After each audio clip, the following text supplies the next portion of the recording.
Like, I've told myself a bunch of white lies in my life to, like, get me, like, hyped up. Like, man, like, I'm really bad at this, but, you know, whatever it might be. Like, I'm not a great marathon runner. I've never run a marathon, but I want to run one. So I'm like, I'm just going to train. I'm going to be really good at this. And then, obviously, as the training starts, I stop after, like, 2 miles. Like, that to me is trying to, like, willful ignorance, trying to make myself believe something that I know is completely false. Kenny Atkinson, the head coach of the Cleveland Cavaliers, seems to have this same line of thinking, given what he said following another loss for his team in Game 3 of the Eastern Conference Finals. You have to hear this. This is what the head coach of the Cleveland Cavaliers believes about his team that right now has not won a single game in the Eastern Conference Finals. Analytically, I think we've won I said 3 out of 3. We're 2 out of 3 in the expected. I don't know if you guys follow that. There's like an expected score. You know, and we won 2 out of the 3. And I know you're looking confused, but there is really, you know, if you believe in process and all that, like, man, I'll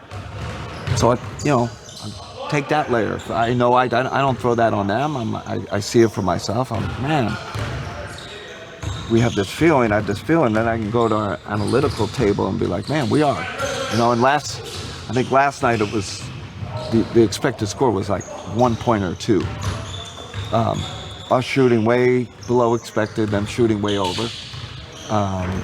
You know, and I know no one wants to hear that. I think you guys like hearing it. I know, you know, general public, no one wants to hear it. Everyone's outcome based, and, you know, sure, I get that too.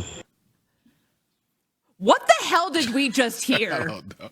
I am baffled by that. Like, it's so embarrassing, Amber, that you just have to respect it, that he's trying to die with the lie here of, no, like, by the expected points category here, we should be winning these games. We're technically winning 2 of 3 games. By the actual score, 121-108, that happened in Game 3 on Friday, they lost, or rather on Saturday.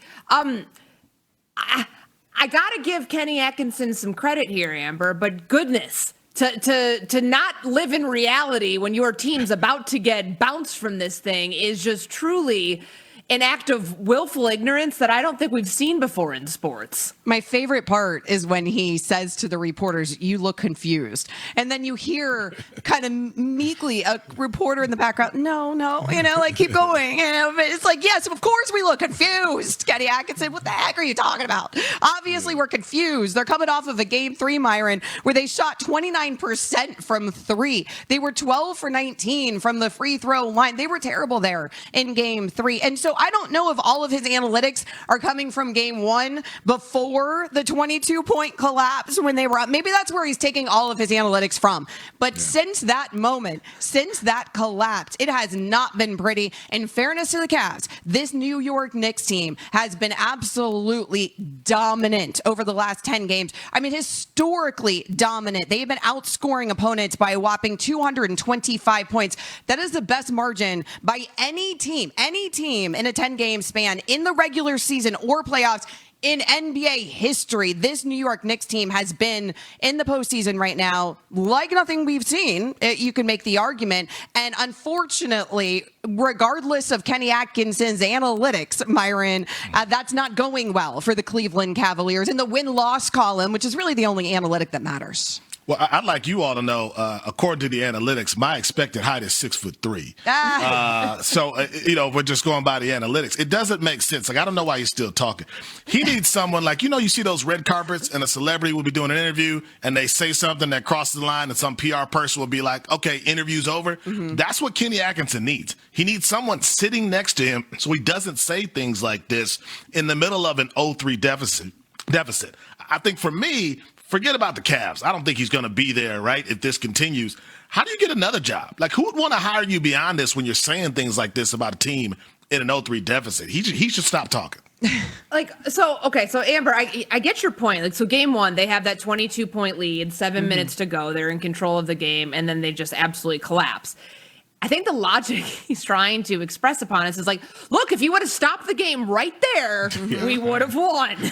He's not wrong. And he's not wrong. If the game had ended after the third quarter, we would have won. And in fact, if that was when the series ended, we would have won the series and we'd be in the NBA Finals. Yeah. Awesome. Now, if I looked like Awesome, Denzel, coach. I wouldn't be here. I'd be in Hollywood, right? I mean, so we could all talk about like what we would be. At the end of the day, they're 0-3, and you got to figure it out. I just can't get over like die with the lie. If that's what you believe, Kenny Atkinson, take that one to the grave. But Myron, you brought up something. It sounds like a guy who's about to get fired. No, like this sounds like somebody that by the end of this week we will find out he's no longer the coach of the Cleveland Cavaliers. I mean, especially if you keep talking like this. If he says something this absurd after Game 4, and if it's a sweep, my goodness. I mean, he's already booked the Airbnb. We know James Harden has already solidified his offseason plans. Like he's going to be on the first plane whenever this series is over. And I just wonder, Amber, what do these Cavs need to be competitive in the Eastern Conference? I think that's the big picture thing. The Knicks are playing really well, but the Celtics are going to be good again. Miami can make a trade for Giannis. There's a lot of competition in the Eastern Conference. And if I'm Donovan Mitchell, I'm going, man, how do you break through with the team as it currently is arranged? Yeah, I mean, as a Heat fan, whisper those sweet nothings into my ear. But let's bump the brakes because we are talking about the Eastern Conference Finals. I mean, I would kill right now to be in a conference finals, even if that means getting swept. I do think that we're a little too crazy, and I get that this is total dominance here right now by the Knicks, but I do think that it's still significant that the Cavs have made it this far, no? I mean, Courtney, yes, maybe it'll cost Atkinson his job. I don't really think, frankly, it should. I still think the James Harden trade was a good one because I don't think they're in the conference finals without the James Harden trade. And oh, by the way, I think making it to a conference finals is a good thing. But I get that part. But this was supposed to be the year that you could take control of an East that was wide open. They made that trade at the deadline because they felt they could make a push. They wouldn't have made it just to get to the Eastern Conference Finals.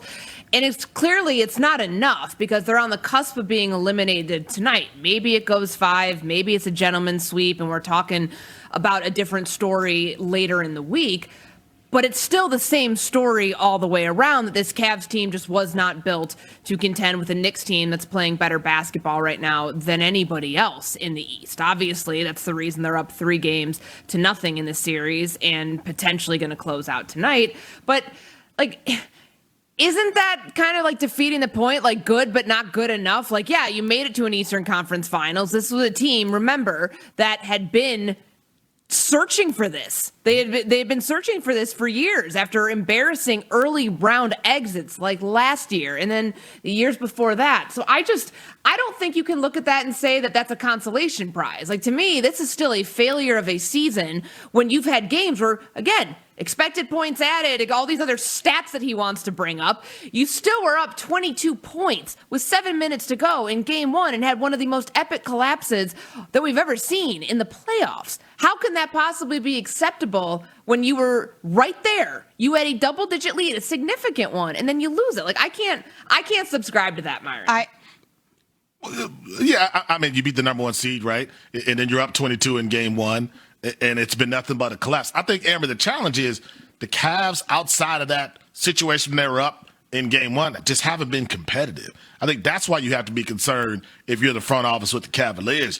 You're not competitive against this Knicks team, and I don't know how that changes unless there are some major changes within the organization. Okay, a couple games you haven't been, air quotes, competitive, I suppose, against a team that nobody has been competitive against the last 10 games that they have played. But also, I mean, Courtney called it a failure of a season. I mean, I would love to have the failure of the season of ending up in a conference finals rather than drafting 13th in the NBA draft like my Miami Heat are going to in the NBA draft. I mean, that's the kind of failure that I would be here for. The Cavs are still here. Like, it is not a complete failure to be in a conference finals. If we're judging success and failure by making it to an NBA finals, then there is one team out of the conference that makes it there in a given season. So are we blowing up all the others? Yeah. Every organization is like, screw all this. Let's fire everybody and get rid of everybody, trade them all because it's been a complete failure. Amber, you think Pat Riley is like, let's get to the conference finals? Like, you think that's the message to the Miami Heat? I don't know, Pat. Get out of the play-in, Pat. But I mean, that's not the Not goal. Costello. That was to Riley. Yeah, just to be but clear. that's never the goal. I think at the end of the day, Yeah. you make the move to try to get to a finals and compete for a championship, and they're just not competitive right now. Yeah, it's just the way that they look. They just look like they have no heart at all in this series. See, Amber's using the Kenny Atkinson logic here. She's trying to like convince us, like, hey, Yeah, look, Kenny. we had a winning season. We may not Look have at the been bright competitive side. in most of these games, but look at the bright side. We made it to the Eastern Conference Final. I'm all about participation trophies. Yeah, 8:00 tonight. The Which is NBA what Pat playoffs Riley, are on ESPN Radio. preaches. You're going to see if the Knicks end up closing Culture. this thing out, or if the Cavs can sneak one win in here before inevitably bouncing all the way to Cabo. Catch postseason action right here on ESPN Radio and the ESPN app, presented by Gusto. Straight ahead, 888-SAY-ESPN, 888-729-3776. Who would an NBA championship mean more for? Victor Wembanyama or Shea Gilgeous-Alexander? We're on Sportsmanlike, presented by Progressive Insurance. And I know you're